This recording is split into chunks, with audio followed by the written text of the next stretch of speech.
అందరికీ జై శ్రీరామ్. బంగ్లా హిందువులకు బాసడగా నిలుద్దాం. భయంకర దాడులను నిలువరించుకుందాం. ఆగస్టు 5వ తేదీన బంగ్లాదేశ్ ప్రధాని షేక్ హసీనా వాజేద్ ఈ దేశాన్ని విడిచి వెళ్లిన వెంటనే ఈ దేశంలో మతోన్మాదులు చెలరేగిపోయారు. బంగ్లాదేశ్లోని మైనారిటీలపై, ముఖ్యంగా హిందువులపై దాడులకు, దారుణాలకు తెగబడ్డారు.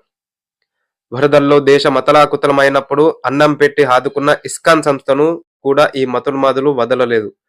షేక్ హసీనా దేశాన్ని విడిచి వెళ్లిన రోజే మెహర్పూర్ లోని ఇస్కాన్ కేంద్రాన్ని తగలబెట్టి అక్కడి విగ్రహాలను ధ్వంసం చేయడంతో మొదలైన దాడులు నేటికి కొనసాగుతూ నానాటికి మెచ్చుమీరుతున్నాయి. ఆ ఘటనల వరుస క్రమాన్ని ఒక్కసారి మనం పరిశీలిస్తే, వినాయక నవరాత్రుల సందర్భంగా సెప్టెంబర్ 7వ తేదీన చిట్టా గ్యాంగ్ లో గణపతి ఉత్సవాలు జరుగుతున్నప్పుడు దౌర్జన్యకారులు ఈ భక్తులపై రాళ్ల దాటికి తెగబడి వేణునిల్లు కుమ్మరించి రాక్షసానందం పొందారు. ఇక మరో సంఘటన మానవత్వానికి మచ్చ తెచ్చేదిగా ఉంది. ఈ సంఘటనలో బారిసల్ అనే ప్రాంతంలో తమ పాఠశాలలోనే చదువుతున్న 13 ఏళ్ల బాలికపై ఉపాధ్యాయుడు అత్యాచారానికి ఒడిగట్టాడు. ఇలాంటి దాడులు ఇక్కడ నిత్యకృత్యాలే. ఇవి ఇప్పుడు కొత్తగా మొదలైనవి కాదు. 2021 సంవత్సరంలో అక్టోబర్ 15వ తేదీన నౌకాలీలో ఇస్కాన్ ఆలయంపై సుమారు 500 మంది దాడి చేసి ఒక కృష్ణ భక్తుడిని హతమార్చారు. 2022 మే 18న ఢాకాలోని ఇస్కాన్ ఆలయంపై దాడి చేసి అక్కడి భక్తులను గాయపరిచారు. మరో సంఘటనలో కాళికామాత ఆలయంపై దాడి చేసి భారతదేశ ప్రధాని నరేంద్ర మోడీ బహుకరించిన కిరీటాన్ని ఎత్తుకెళ్లారు.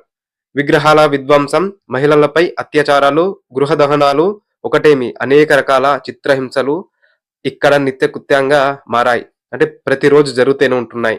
వీటిని నిరసిస్తూ బంగ్లాదేశ్ దేశవ్యాప్తంగా 150 ప్రాంతాల్లో హిందూ మైనారిటీలు రోడ్లపైకి వచ్చి శాంతియుత నిరసన ప్రదర్శనలు నిర్వహించారు.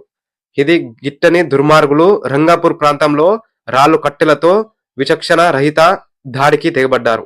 ఇలా దేశవ్యాప్తంగా జరిగిన దాడుల్లో 15 దేవాలయాలు, 200లకు పైగా ఇండ్లు, ఎన్నెన్నో వ్యాపారాలు ధ్వంసమయ్యాయి. 12 మంది మరణించారు.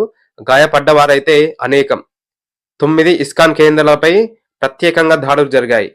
24 చోట్ల హిందువుల శాంతియుత ప్రదర్శనలపై దాడులు జరిగాయి. ఇక మహిళలపై అత్యాచారాలకు అంతేలేదు. వీటన్నిటికీ పరాకాష్ఠగా నవంబర్ 25వ తేదీన ఇస్కాన్ సన్యాసి చిన్మయ కృష్ణదాస్ ను ప్రభుత్వం అరెస్టు చేసి న్యాయస్థానంలో హాజరుపరచకుండా అజ్ఞాతవాస ప్రదేశంలోకి తీసుకెళ్లింది. ఇస్కాన్ ఏమైనా దేశద్రోహం చేసిందా అంటే 2024లో వచ్చిన వరదల్లో వేలాది మందికి ఆశ్రయం కల్పిస్తూ మతంతో సంబంధం లేకుండా ఆహారాన్ని అందించింది. ఇలాంటి సహాయం చేసిన సంస్థలపై, వ్యక్తులపై దాడులు చేసిన వారిని శిక్షించకుండా దాడికి గురైన వారిపై కేసులు వేయడం, న్యాయ సహాయం అందించకపోవడం, హిందువులపై నానాటికి హింసను పెంచడం, బలవంతపు మత మార్పిడులు, అకృత్యాలు, అత్యాచారాలు కూడా రోజు రోజుకు పెరుగుతున్నాయి. ఈ విధంగా బంగ్లాదేశ్ పరిస్థితి. అలాగే ఇప్పుడు అంతర్జాతీయ సమాజం ఈ అకృత్యాలను నిలదీయాల్సిన సమయం ఆసన్నమైంది. ఐక్యరాజ్య సమితి నేతృత్వంలో ఇక నిరార్ధన కమిషన్ ఏర్పాటు కావాల్సిన అవసరం ఉంది. ఈ కమిటీ ఈ హింసను పరిశీలించి మైనారిటీల హక్కులను పర్యవేక్షించే స్వతంత్ర సంస్థను ఏర్పాటు చేయాలి. ప్రపంచ దేశాలు బంగ్లాదేశ్తో జరిగే వాణిజ్య చర్చల్లో, ఇతర మౌలిక చర్చల్లో ఈ హింసను చర్చించాలి. హిందూ మైనారిటీలకు తక్షణ న్యాయ సహాయం అందించాలి. ధ్వంసమైన దేవాలయాలు, ఇండ్లు, సంఘాల భవనాలు, స్థలాలను పునరుద్ధరణ చేయడానికి అంతర్జాతీయ సమాజం సహాయం అందించాలి.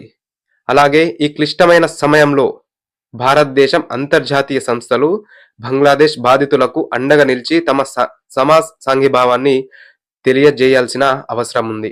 ప్రపంచ శాంతి, సౌభ్రాతృత్వాన్ని కాపాడాలని సంబంధిత ప్రభుత్వాలను డిమాండ్ చేయడానికి ప్రపంచ ప్రజలంతా ఏకం కావాల్సిన తరుణం ఆసన్నమైంది.